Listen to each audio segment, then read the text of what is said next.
சாய் பக்தர்களுக்கு என் அன்பு வணக்கங்கள். ஓம் சாய்ராம். என் அன்பு குழந்தையே, வாழ்க்கையை அப்படியே உட்கார வைத்திருக்கின்றாய் அல்லவா? நீ இந்த நேரம், இந்த நிமிடம் உனக்கான நல்ல செயல்களை செய்ய துவங்க, உன் வாழ்க்கையில் நீ தொலைத்த நாட்களை எண்ணி வருத்தப்படாதே. போனது திரும்ப நிச்சயமாக வராது.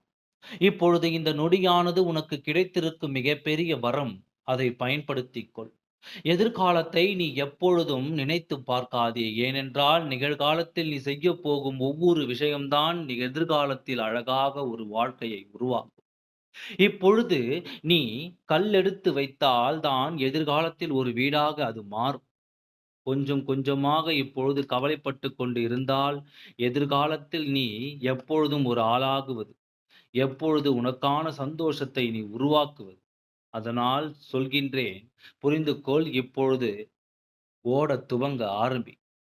கஷ்டப்பட்டோம், கஷ்டப்பட்டோம் என்று கஷ்டப்பட்டதையே சொல்லிக்கொண்டு இல்லாமல், நான் உருவாக்குவேன், இன்னும் அதைவிட அழகான ஒரு வாழ்க்கையை நான் உருவாக்குவேன். எனக்கென்று ஒரு உறவு, எனக்கென்று ஒரு சொத்து, சுகம் என்று நான் வாழ்வேன் என்று நம்பிக்கையில் ஓடத் துவங்க நினைத்ததை விட அதிகமாக உன்னால் சம்பாதிக்கவும் முடியும்.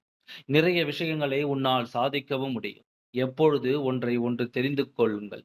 வாழ்க்கையில் சோர்ந்து விட்டோம் என்றால் நம்மால் எதையுமே சாதிக்க முடியாது. அதனால் சோர்ந்து போகாதே. எப்பேர்ப்பட்ட கஷ்டம் வந்தாலும் அந்த வானமே வந்து தலையில் விழுவது போல் இருந்தாலும் திரும்பவும் உன்னால் முடியும் என்று நினைத்து எழுந்திருந்து உன் வேலையை செய்.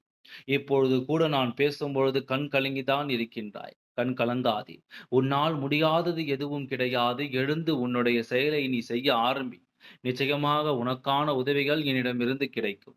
இந்த சாய் அப்பாவை நம்பியவர்களுக்கு என்றுமே கவலை இருக்கக்கூடாது. ஆரம்ப காலத்தில் கவலை கொடுத்தாலும் நிச்சயமாக நீங்கள் ஓட ஓட உங்களுக்கான சந்தோஷத்தையும், மரியாதையையும், அங்கீகாரத்தையும், பண வசதியையும், வாய்ப்புகளையும் அதிகமாக கொடுத்து, யாரெல்லாம் உன்னை தூக்கி கேவலப்படுத்தினார்களோ அவர்களுக்கு மத்தியில் அழகாக ஒரு வாழ்க்கையை வாழ வைப்பேன். நீ என்னுடைய குழந்தை என்பதை சீக்கிரமாகவே நீ புரிந்து கொள்வாய். நான் உன்னைத்தான் எப்படி இழுத்து என்னுடைய பக்கத்தில் வைத்துக் கொண்டேனோ, அந்த கடமையை நான் செய்வேன். எனக்கு பிடித்ததுதான் உன்னை என்னிடம் அழைத்துக் கொண்டு நிச்சயமாக உன்னை வாழ வைத்து, உன்னை அழகு பார்ப்பது என்னுடைய லட்சியம்.